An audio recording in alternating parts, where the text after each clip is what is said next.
How's it going today? Today we're going to talk about owning Tesla today. I'm going to talk about why I don't like it, what could happen. I mean, this company, I'm I'm definitely not. Well, I believe this is a video of probably a realistic outlook on probably the only realistic outlook there is on YouTube. I mean, everybody's um I mean, gun ho on this stock, and I'm just gonna tell you to straight, give you the numbers. The you can look up all on Yahoo Finance. I'm not gonna spend too much. I don't want to bore you to death for accounting and stuff. But anyway, the thing I'm trying to get at with Tesla is it missed earnings, and actually, I'm just gonna say, I mean, if this company does not turn around, it will go out of business within 12 months. If it does not turn around and become profitable, make a profit, because it has too much debt to be at these levels, and I believe it could get hammered. So essentially, I'm not saying don't buy it. I'm just saying know what you're getting into. I don't want anybody putting the whole life savings. I've saw these people put all their money in it. I mean, just crazy.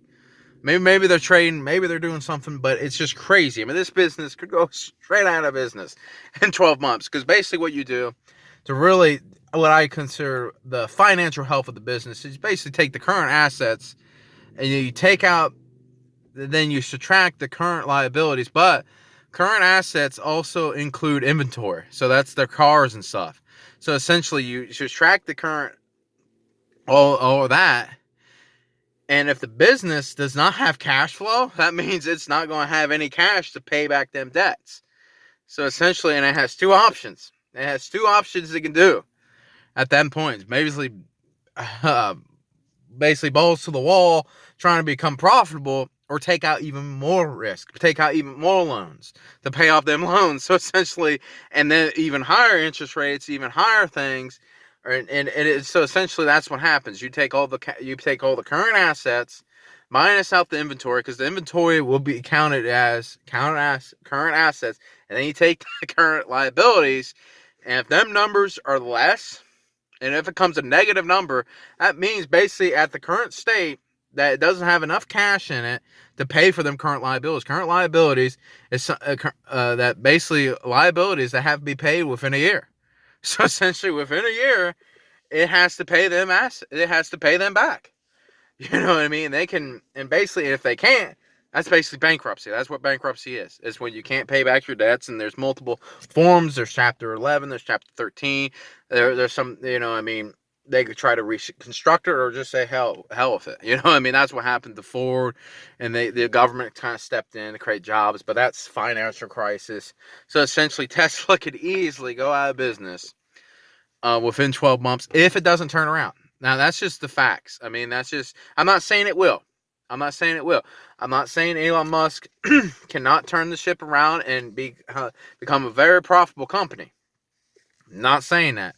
I'm not trying to put down Elon Musk and put down Tesla. I think they're cool cars. I think they're cool. Would I ever buy one? Probably not. But we're not getting into that.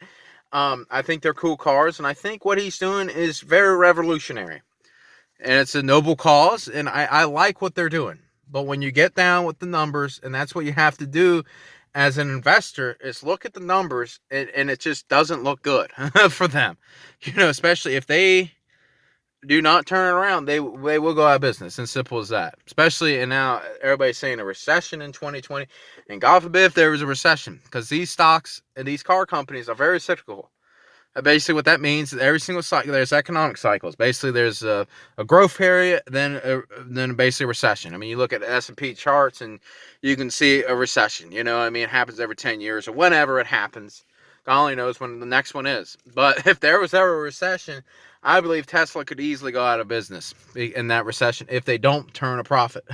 They have to turn a profit. So essentially, and a lot of these car companies, they already have a lot of debt.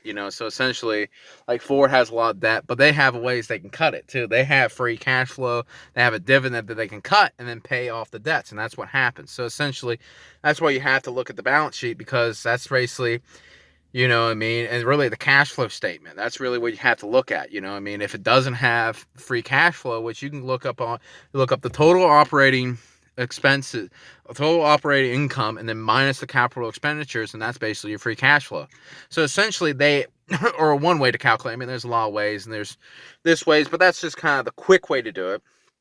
I mean, there's a lot of other ways. I mean, what is, is buying back stock free cash flow because they're buying back stock and dividends and all that. But the majority of it, that's what it is. So essentially, the more, if it doesn't have that, that means it can't pay back its debts. So essentially, and you have to think, this is a $40 billion company, and sometimes that is more than Ford. I mean, just think about that. You're paying more for Ford and GM.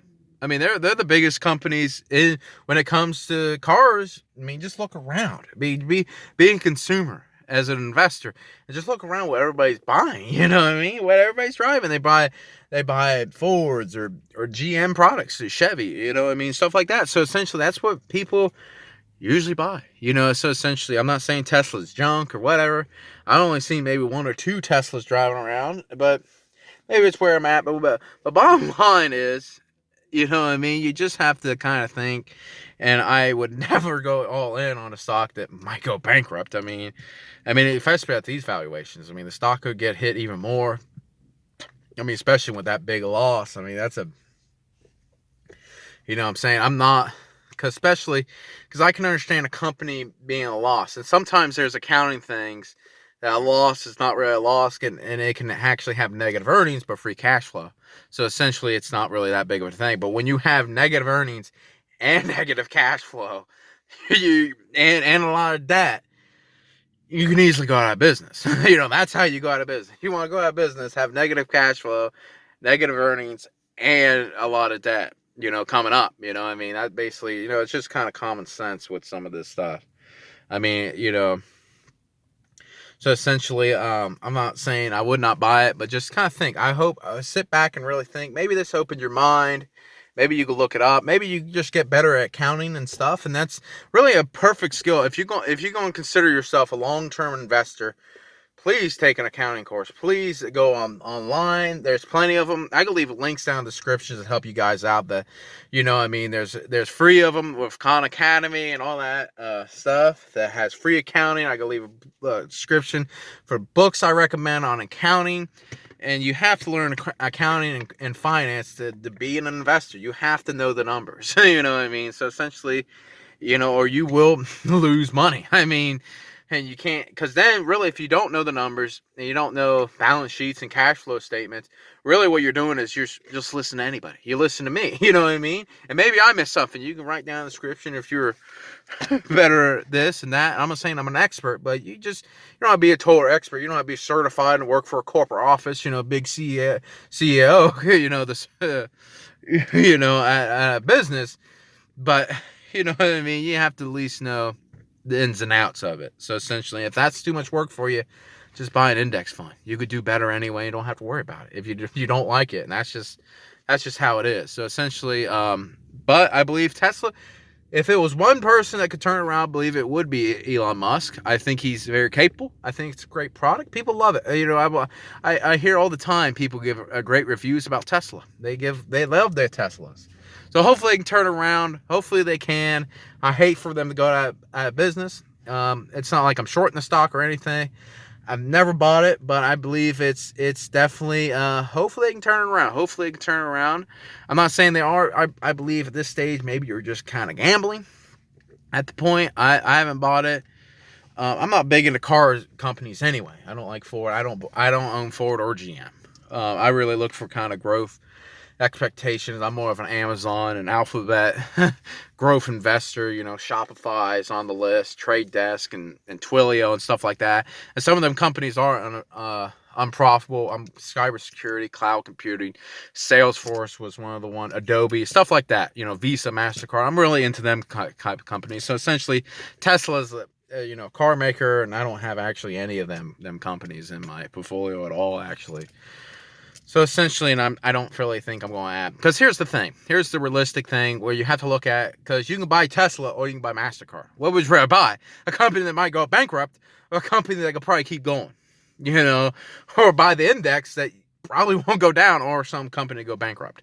You know what I mean? You just have, it's called risk management. I mean, where do you think Tesla can go in a couple years, or let's say just a year? I always look out 3 years, and I think it's almost too hard for a tech company to look out 20 years in advance. I mean, Jesus Christ. I mean, that's just kind of ridiculous, you know. I mean, God only knows. I mean, it's always funny. Just go back into the 90s and 80s and listen to these people talk. They said IBM be the biggest tech company out there. Well, they forgot to calculate the internet. You know, I mean, that was the thing. That was the company, IBM and Intel. But Intel was like 90s. You know, I mean, that's what it was. You know, I mean, IBM was the one of the largest computer companies, and it still is today. But it ain't definitely the biggest. You know, I mean, with Google and all that, and Apple. I mean, Apple wasn't that big. But anyway, it's always kind of funny. So that's why I always look 3 years. And then 3 years, and then look at it again. You know, with tech companies. And that's really how you have to play. You can't go out, you know, 20 years from now and be like, well, this company's going to be big. You know what I mean? Because God only knows, technology changes so fast. So that's just the way you have to play tech companies. So essentially, you always have to think about 3 years, 3 or 4 or 5 years. You can always review it. Go, okay, what's the new best thing? You know, maybe in, 3 years from now. I mean, I was looking at Facebook going, well, Facebook probably be, social media still be a thing. I didn't think it doesn't die out that fast. So essentially, I believe more people get on it, and that's what happened. 3 years ago, I bought Facebook and Google and all them big companies, and I was thinking, well, the internet probably be still around for years, and I could probably hold on to them. And I could look out more for years, and I think, you know what I mean, for years, and then just keep going for years, eventually, until you go, you know what, social media is dead. In 3 years, it's slowing down out because of this. You know what I mean? And I don't know what this is today. So essentially, anyway, that's all I got to say about Tesla. Maybe I rambled on a little bit too much there, but hopefully this changed your mind. I could leave a link down for all them accounting things that I liked that helped me. I could give a book. You know, it's like $10. $10 might save you hundreds of dollars in an investment if you take it seriously. Buy them books. If you don't, it's sometimes okay to throw in the towel and go, you know what, I don't want to learn this crap. I don't like numbers. It bores me to death. Or whatever. Become a wildlife person or whatever, and just say hell with it and just buy an index fund, which is totally fine. You have to be realistic. Like Aristotle once said, know thyself, and that's what know thyself means. So essentially, if you don't like accounting, numbers, don't buy stocks. Just buy an index fund. Anyway, thank you for watching. Subscribe, like it, and thank you for watching. Thank you. Bye.